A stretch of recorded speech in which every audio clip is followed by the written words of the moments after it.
Hi everyone, it's me Lubna. Today is Friday, July 26th, 2024. This video is dedicated to my beloved, and the topic of this video is going to be about creativity versus competitiveness. Now, this is a topic that might seem a little bit redundant because it's something that I've talked about plenty of times in previous videos about a year ago or further before that. But I wanted to talk about it in relation to something that I read today in this book that I've been reading called Man's Search for Himself by the psychologist Rollo May. And I read these two paragraphs today in which he utilizes an example, which is the character Willy Loman from The Death of a Salesman, to illustrate the destructive effects of being primarily competitive in one's mindset. So I'm gonna read those two paragraphs aloud right now, and then I'll talk about them. Here it goes.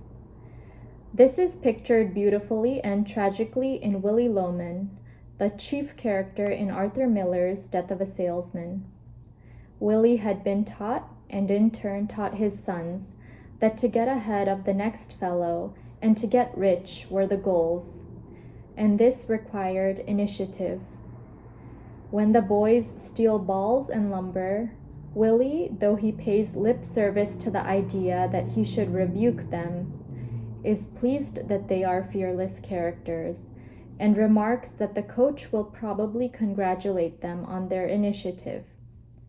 His friend reminds him that the jails are full of fearless characters, but Willy rejoins, the stock exchange is too. Willy tries to cover up his competitiveness, like most men of 2 or 3 decades ago, by being well liked. When, as an old man, he is cast into the ash can by virtue of the changing policies of his company, Willy is caught in great bewilderment and keeps repeating to himself, "But I was the best liked." His confusion in this conflict of values, why does what he was taught not work, mounts up until it culminates in his suicide. At the grave, one son continues to insist he had a good dream to come out number 1. But the other son accurately sees the contradiction which such an upheaval of values leads to. He never knew who he was. And I thought that that was a very profound passage when I read it today, because I can really relate and have observed the destructive effects of competitiveness or having a competitive mindset on one's feeling of life having meaning. And as you can see, Willy Loman, the character from The Death of a Salesman, his whole life had this mindset where he always had to be better than the next person in order to feel worthy and to feel valuable. And that's where he derived his feeling of being a worthwhile individual from. And he didn't really know who he was outside of how he rated in comparison to other people. He never figured out who he was when he was all alone and by himself, and without being compared to anyone else around him. And I think that this is a problem that a lot of us face in society. Everything is competitive nowadays. We determine our worth based on maybe how much money we make, or how many possessions we have, or how big our house is, how nice our car is, how many kids we have, how successful our kids are, compared to other people around us, our friends, our family members, or other people. But are we really satisfied at the end of the day? Do we really know who we are and what makes us unique and what makes us valuable outside of those things that we tend to derive value from, that are outside of ourselves? And I'm no stranger to determining my worth based on how I perform in comparison to other people, having been through 3 years of medical school and always feeling like I'm inferior to other people because I've tended to struggle at those timed multiple choice exams and standardized exams in medical school. And I always struggle to do better, or at least average, in comparison to the national standard. But what I'm trying to say is that those things, competition, should not determine our self-worth. We should adopt a more creative mindset, in which we try to discover who we are outside of what the outside metrics determine us to be. Who are you when you're not around other people, when you're completely alone in solitude? What do you do that makes you feel like a worthwhile individual?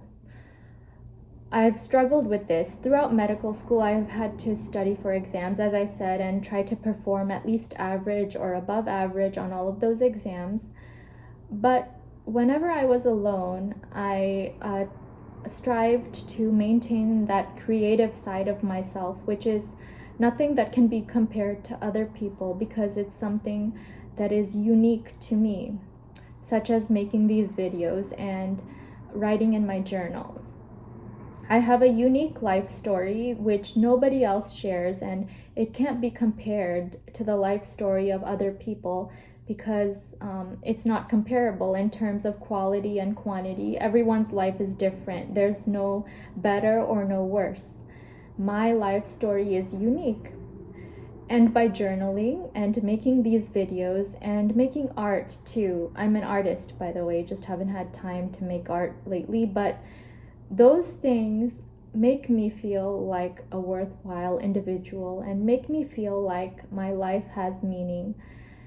And at the end of my life, because of these things, I'll be able to say that I found out who I was. I figured out what makes me Lubna, and not just somebody, not just a number, not just a metric in the system or a statistic. I am unique and I have my own gifts and talents, and I brought something to the world that nobody else could bring.